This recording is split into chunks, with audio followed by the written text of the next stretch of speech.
Good morning, job seekers, and welcome. My name's James. I'm the candidate coach. It's Thursday, 4th of November, 2021, and today's workshop is called How to Write an Awesome Cover Letter. An awesome cover letter. We're not going to show you how to just write a boring, old, uninteresting cover letter. We're going to show you how you can write a cover letter that grabs attention, how you can write a cover letter that shows the reader you've put in a lot of effort into your application, and how you can actually do so repeatedly without taking too much of your time up. Thanks very much for joining me in this workshop today, whether you're in Melbourne, Sydney, Brisbane, Adelaide, Perth, Darwin, Hobart, regional places around Australia, or maybe whether you're watching overseas. We're streaming to you live on our YouTube channel, Facebook, LinkedIn, and all of our other partner sites. It's absolutely wonderful to have you with me today. Please feel free to ask lots of questions as we go through the presentation today, because with your interaction, we'll have a great time this morning. So as I mentioned, our workshop is called How to Write an Awesome Cover Letter. We want to write great cover letters because the recruitment process is really competitive. It is extremely competitive. Now, at the moment, you might have seen in the media, particularly in Australia, and I've written some commentary around this myself, that unemployment is very low. Unemployment is very low. And Seek actually had more jobs being advertised in October than any month previous in its whole history. So you could be forgiven for thinking that it should be easy to get a job at the moment. But that is certainly not the case, because the recruitment process is always competitive. As a job seeker, you've always got to put your best foot forward. You've always got to have a great resume, an amazing cover letter, and you've always got to stand out at interview. So don't rest on your laurels, or don't think that finding a job is easy, because if you do so, you might find yourself in several weeks or in several months still looking for work. Alrighty, let's get into today. Start off with a little bit of housekeeping. If I'm looking over here a little bit today, that's my presentation screen. But if I do drop off for any reason today, please just wait for me to rejoin. I run 2 workshops a week, over 100 a year, and just occasionally the power drops out or the Wi-Fi disconnects itself or something happens. So if that happens today, just wait till I rejoin the call. Ask questions, as I mentioned. We've got the chat function. We have got the comments box. You can ask me as we're going along, but also take lots of notes. And I'll take further questions on any recruitment topics at the end of the session today. Doesn't have to be just about cover letters, but that's where our focus will begin. A little bit about me, your host, James. I'm a director at Smart Recruitment, where I've been since 2005. I'm coming up to my 16th anniversary in recruitment. And in that time, I've conducted over 3,000 interviews, over 600 group assessments, placed over 1,000 people into jobs. And I said yesterday in our resume workshop that I've probably read over 100,000 resumes. And I reckon maybe 70% of people have cover letters. So tens of thousands, if not close to 100,000 cover letters that I've read. So in my coaching to you today, that's the background that I'm coming from. That is where my advice is coming from, having read that many cover letters. And I launched the Candidate Coach, the platform that we're meeting on today, in December 2019. As I mentioned yesterday, if you missed yesterday's workshop, Create an Amazing Resume, I've got really good news for you. You can actually go and watch a replay of yesterday's workshop. I'm going to drop this into the chat function now. Go back and watch on our YouTube channel a replay of yesterday's workshop. In fact, the great news is we put all of our workshops onto our YouTube channel, and they're all broadcast and ready to replay within minutes of finishing. So you can actually go on there and watch a lot of previous workshops, not just the one from yesterday. But if you missed yesterday's, go and watch How to Create an Amazing Resume. What the highlights of yesterday and the focus we had is it's really about selling yourself. Your resume needs to sell you. It needs to promote you. It needs to market you. And so does your cover letter. So does your cover letter. All right. So cover letters. Let's get into it. I want to start off by asking you a question. Are you submitting a cover letter with every application? Yes, no, or sometimes. And a follow-up question, are you tailoring each cover letter, each and every cover letter to that specific vacancy? Yes, no, or sometimes. Have a think. What is your answer? What is your answer? Is it yes? Is it no? Or is it sometimes? I want to ask you a question. I want to give you a scenario. This is Joanne. She is a recruiter. Let's imagine you've just sent off your application to Joanne today. Joanne actually reads cover letters before she opens resumes. So if you've got a poor cover letter, a rubbish cover letter, a cover letter you're not proud of that's not selling you, or you don't have a cover letter at all, she might not even open your resume because she starts off with cover letters.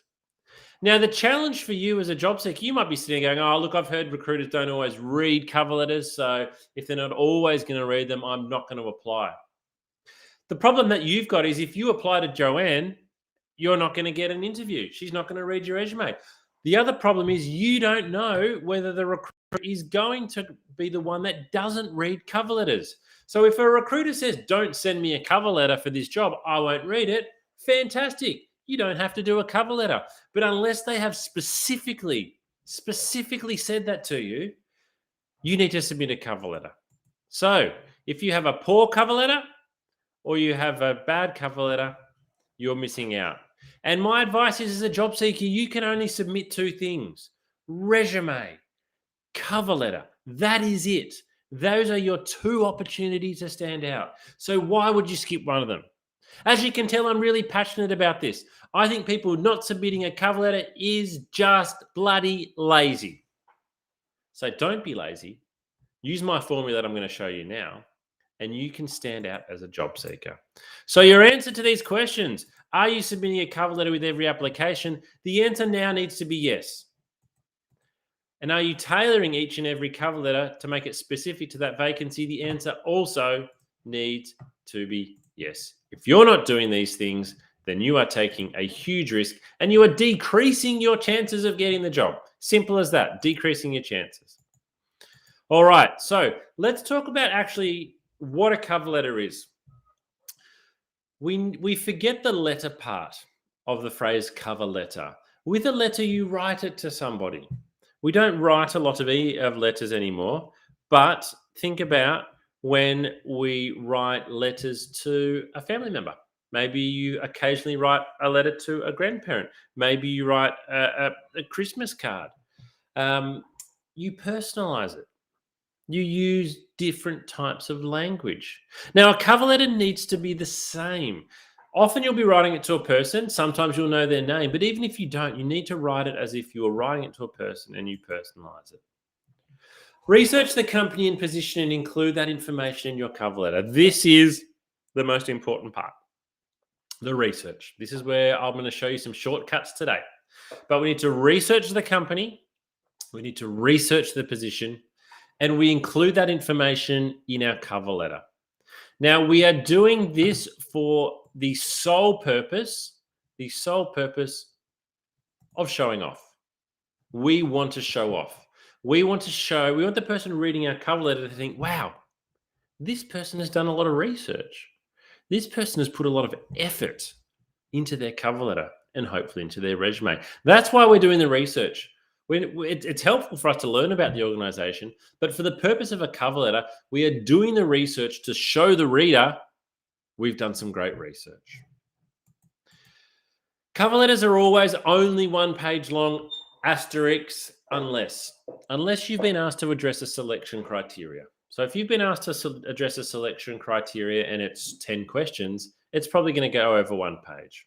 But unless you've been asked to do something like that, it's only ever 1 page long. Proofread it multiple times. It sounds silly that I have to say this because it's such a basic thing, but we see so many errors in cover letters, more so than in resumes.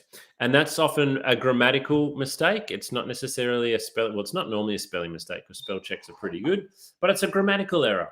You know, it's a sentence that doesn't quite make sense, or it's the wrong context or the wrong tense. So stop submitting the same cover letter for every vacancy. Here's what I do as a recruiter.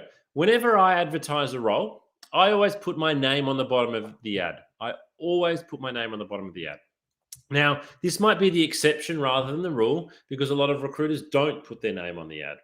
However, the reason I put my name on the ad is partly because I actually want to see who is putting effort into their cover letter.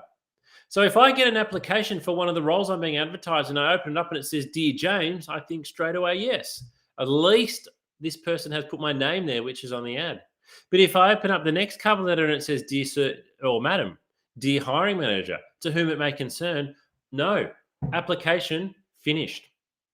This person is not trying with their cover letter. They've not made an effort. My name is on the bottom of the ad. If you do nothing else, use the person's name. Because when you don't and it's on there, it decreases your chances significantly of getting the job. All right. So that's the summary for our cover letters.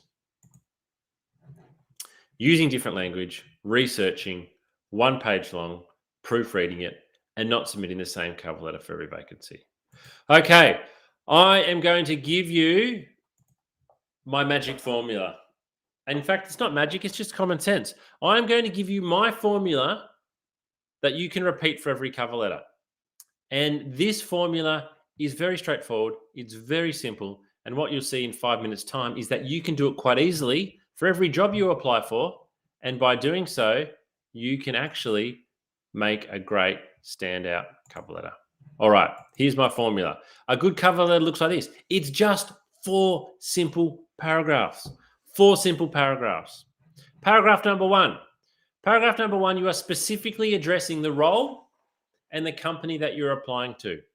2 sentences should be enough. So if you were writing a cover letter to me, it would be, Dear James, please find attached my resume for the sales vacancy advertised by Smart Recruitment. That's paragraph 1 done. It's very straightforward. But it is an absolute crucial paragraph because if I get a cover letter and it says that, straight away I'm thinking, yes, you're probably into the top 10% of cover letters straight away because you've used my name, you've addressed the title of the job, and you've addressed the company that you're applying to. Most candidates don't even get this far. They don't even get this far. So this is how simple it is for you to stand out. And you can easily change that for every role. It should take you 1 to 2 minutes to do. All right, paragraph 2, this is where we start to need to do a bit more work. Paragraph 2, we want to mention 2 or 3 things that we know about the organization or the vacancy. So it's just 2 or 3 things here. We are not needing to write an essay.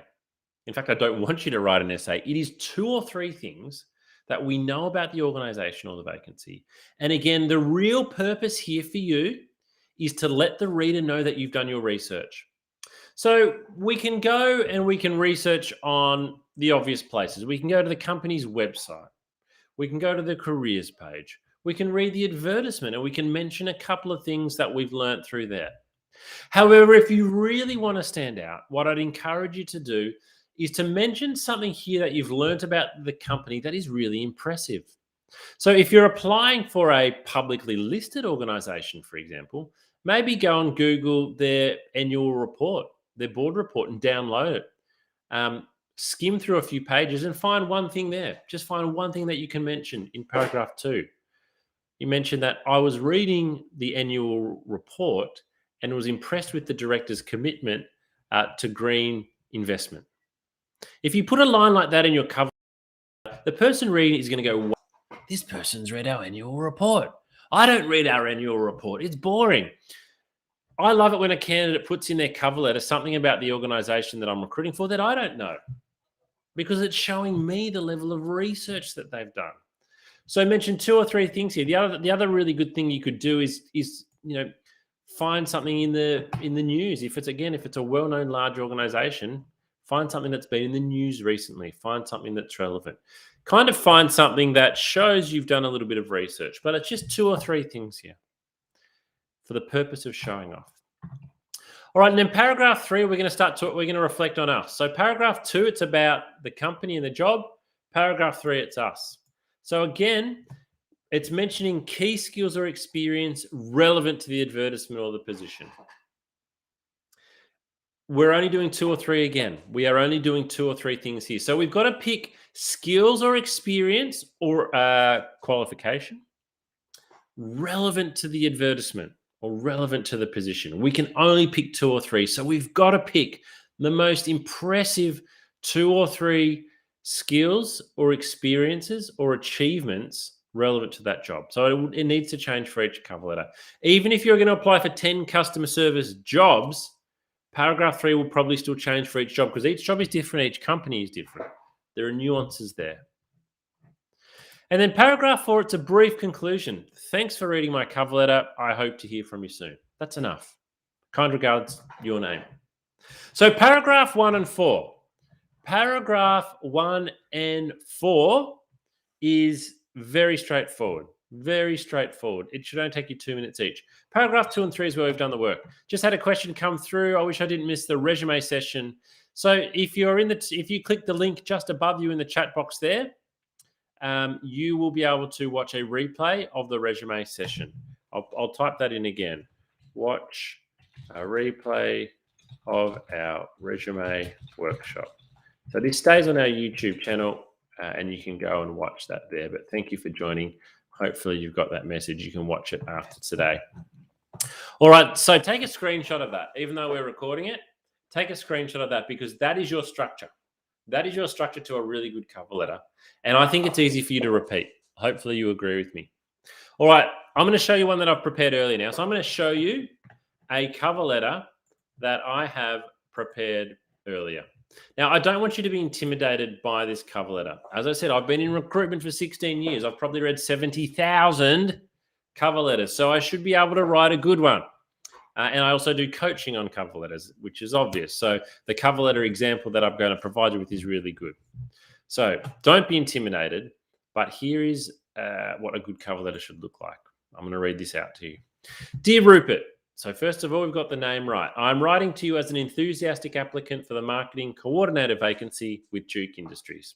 So that's paragraph 1 done. Tick. Name, job title, company title. Paragraph 2. We're going to show what we know about the organisation or the vacancy. I've long followed Duke Industries and was impressed to see them win an award at last month's National Marketing Awards. To be recognised for digital innovation is a great achievement. As a passionate marketing graduate, I've studied Duke Industries' graduate marketing program and impressed with the commitment to both technical and holistic learning. So there we go. This person has, that's a really impressive paragraph. It sounds like they know a lot about the organization, but all they've mentioned is 2 or 3 things. They've probably found one of them in the media or on the social media channel of the company and one from their website. Paragraph 3, we're now going to move into talking about us. While completing my master's in marketing last year, I was given the opportunity to work as an intern in the marketing department at Rosenberg & Associates. This 12-month placement included 4 rotations. However, it was digital marketing that I enjoyed the most. I worked with several of our top-tier clients and gained great exposure. I was awarded Intern of the Year from a pool of 20. So we've highlighted 2 or 3 things about ourselves that are relevant to the position. The key here is relevancy to the position. So we know from the opening paragraph that it's a marketing coordinator role. In paragraph 3, we've talked about our key skills, achievements, or experience that are relevant to the job. And then paragraph 4, a simple sign-off. I look forward to hearing back from you regarding my application. I'll be able to make myself available to meet at short notice. So again, paragraph 1 and 4, 1 or 2 minutes each. Paragraph 2 and 3 is where we do the work. And when we break it down into those bite-sized pieces, we get a wonderful cover letter. Here is the same cover letter. Oh, sorry, if you like this template, you can download it from our Candidate Coach platform. It's available for you. You've just got to obviously change all the details to yours. Here is the same cover letter in a slightly different template. So probably the first thing you'll notice here is that I've included a photo of myself. But if you have a look from Dear Rupert down, the text is identical. So we've got the identical text here. But I've just used a slightly different, more graphically designed template with my photo. It's got my name, it's got title, it's got contact details, and I've also included a profile section here. Now, what cover letter layout you choose is up to you. As I said in our resume workshop yesterday, it's your personal brand. You need to be promoting and selling yourself with your cover letter. So it's up to you. So whether you prefer this layout or a more traditional type of layout, it's really up to you. It's really up to you. But you can download both of these templates on our candidate coaching platform. So what's with all the research? Why am I asking you to do so much research? Well, I want to share a quote with you from Stefan Wheelock, who's a well-known Melbourne recruiter, and he put this up on LinkedIn. Credentials on your resume will get you that first interview, but it's not the key to your next position. Look at the people we recently hired or who will be joining us shortly. There is one thing they have in common. They were uber prepared. They have dug deep into what we do and stand for. They impressed us with their understanding of our business and the problems we are trying to solve. Yet not all of them were exactly what we were looking for. On the opposite side, I interviewed a candidate the other day who looked great on paper, but when I spoke with her, she had no idea what we were doing and said she'd only research a company once she lands an on-site interview. Well, it's a Zoom interview these days. Though, if you haven't spent any time researching a company, you're missing the mark. Now, here's the key paragraph. I understand doing research takes time and effort, and you don't even know if it'll pay off. However, that's exactly what other applicants do to get that job. And they're the ones you compete with right from the beginning of your application. So if you don't want to do the research into your cover letter, if you don't want to customize it for each role, if you don't want to take the time and the effort, that is your choice. That is your choice. I can't make you do it. What I can tell you, though, is that you are competing with candidates who are doing a lot of research. And as Stefan has showed there, they are the ones that are getting the job. All right. If you are wanting more cover letter tips, if you're wanting more assistance with your cover letters, I've got some great news for you. You can head to our candidate coaching platform where you can watch an episode. Episode 7 in our 12 episode series is all about writing a cover letter, how to write a great cover letter. As you'll see on the screen there, you'll hear from 5 or 6 recruiters on what their thoughts are on how you can create a great cover letter. If you're still wanting more assistance in general, check out everything that's available on our candidate coaching platform. We have 12 coaching episodes. Actually, it's up to 14 now. I need to change that slide. We have resume and cover letter templates you can download. We have interview questions that you can download and practice your answers. You can take online assessments, typing tests, data entry tests, IT tests, customer service tests. You can download checklists to make sure you're best prepared for each step of the journey. You can read more articles. There's specific advice for executive job seekers. We advertise all of our upcoming live workshops, and it's all available to you for free. So I really encourage you to check it out. Now, upcoming workshops. So next week on the 9th, which is Tuesday? I think it's Tuesday. LinkedIn profile optimization. Our workshop here, we are going to be highlighting what specifically you need to do as a job seeker on your LinkedIn profile to make sure that it is ready. Not only ready, but it is standing out. It is promoting you. It is increasing your chances of getting a job. And then there's the rest of our workshops throughout the month. We run 2 every week. We run 8 every month. Where you're watching this today, be back here on Tuesday to learn about how you can make sure your LinkedIn profile is optimized for job seeking. Before I give you our final piece of info today, I would love for you to complete our feedback survey. I'm going to drop this link into, whoops, that's the wrong thing. I'll click there. Going to drop this link into the comments box now. If you could please complete the 2-minute feedback survey, it really helps us to get an understanding of what you've enjoyed from the session today. But also we ask, what would you like to know more about? The topics that are important to job seekers do change from time to time. Literally only a 2-minute survey. Please complete it for us. And if you don't follow us on LinkedIn already, we'd love for you naturally to do so. But we'll finish today with this video. This video is really important. We've recognized that the mental health of job seekers, can be a real, it can take a hit. Your mental health can take a hit when looking for work. So in this video, you're going to hear from an expert on mental health when it comes to looking for work and what you can do to look after your mental health while you are job seeking. So, this video will conclude today's workshop. Thanks for joining us. I hope to see you for our LinkedIn workshop next week. Bye bye for now.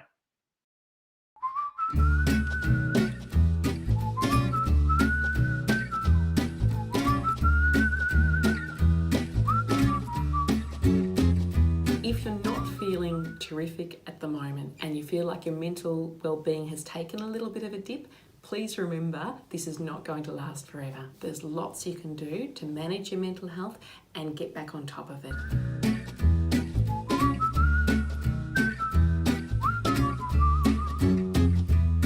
I am Dr. Sarah Barker. I'm a clinical psychologist. I've worked in workplace mental health with Black Dog Institute for the past 7 years.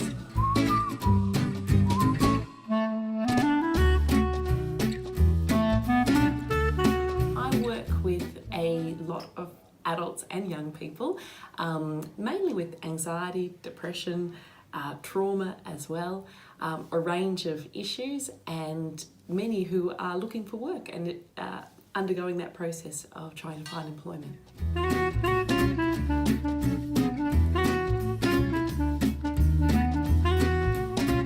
Looking for work causes mental strain because our identity is tied up with our work.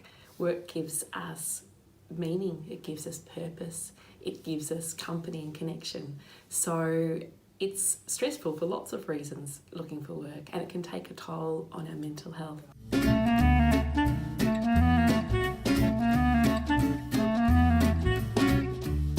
It's really important for us to be aware of the signs that our well-being and our mental health might be dropping. Probably the biggest sign is changes in behaviour. So that might be changes in the way we're thinking or talking to ourselves. We might be saying things like, who would employ me? I'll never get a job. We might be really down on ourselves and really hard and critical on ourselves when normally we're not so hard and critical. We might also, in our relationships, change our behaviour. We might be more snappy or more irritable with people that we love, that normally we might be a little bit irritable sometimes, but not irritable in that way. Losing interest in things that usually sparked us and ignited us and gave us joy.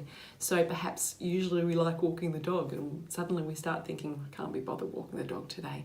That sort of thing, those changes in behaviour are really significant because they tell us that something's different, and if we're noticing, I suppose, more than one of those and it's affecting the way we feel, and this is over a period of say 2 weeks or longer, then it's a really good idea to have a chat to a GP that you trust, and find out what might be going on, have a discussion and see if there's any physical reasons for that, or if perhaps your mental health and well-being might be able to do with a little bit of extra support, and then the GP can refer you on to see a psychologist, a counsellor, whoever is most appropriate for you.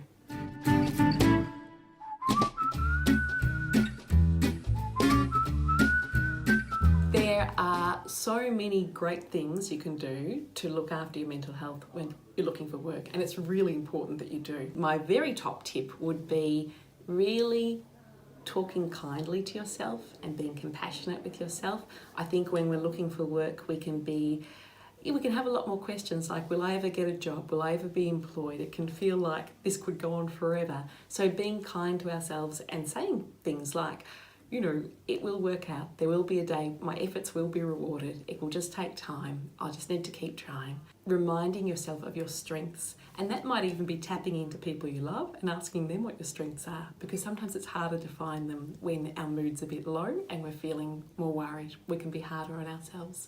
I think that routine is really, really important to our well-being.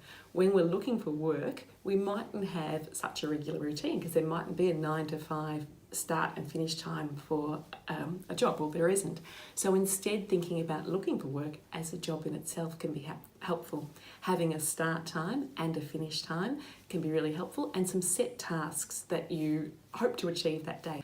Purpose is really important too. So purpose might come through routine, but it can also come through other things. Meaning's really important, and our work gives us meaning. So when we're looking for work, meaning mightn't feel like it's there as much.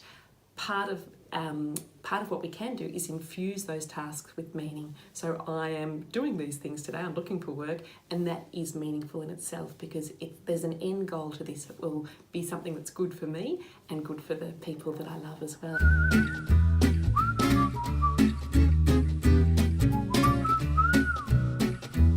Some excellent resources for looking after well-being when looking for work are the Headgear app. The Headgear app is free, it's evidence-based, it's developed by Black Dog Institute, and it is fun to use.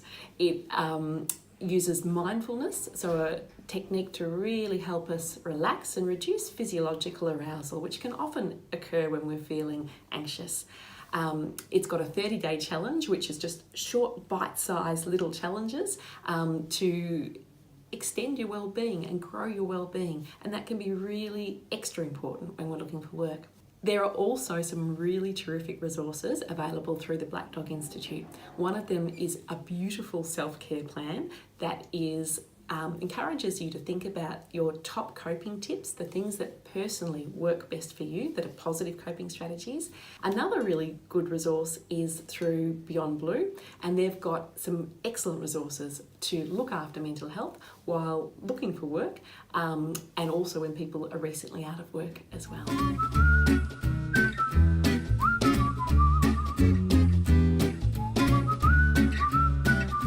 Probably time to seek professional assistance when you notice your mood is lower and you're feeling more down than usual, when you're worrying more and perhaps worrying excessively about things that you wouldn't normally worry about, and perhaps in your relationships too, when you're more tense with people and perhaps more snappy or irritable. All of these are signs that perhaps our mood is not in the greatest space, and our well-being is not in the greatest space, and that it can be a great idea then to chat to your GP, who can then refer you to an appropriate person to help you strengthen your well-being.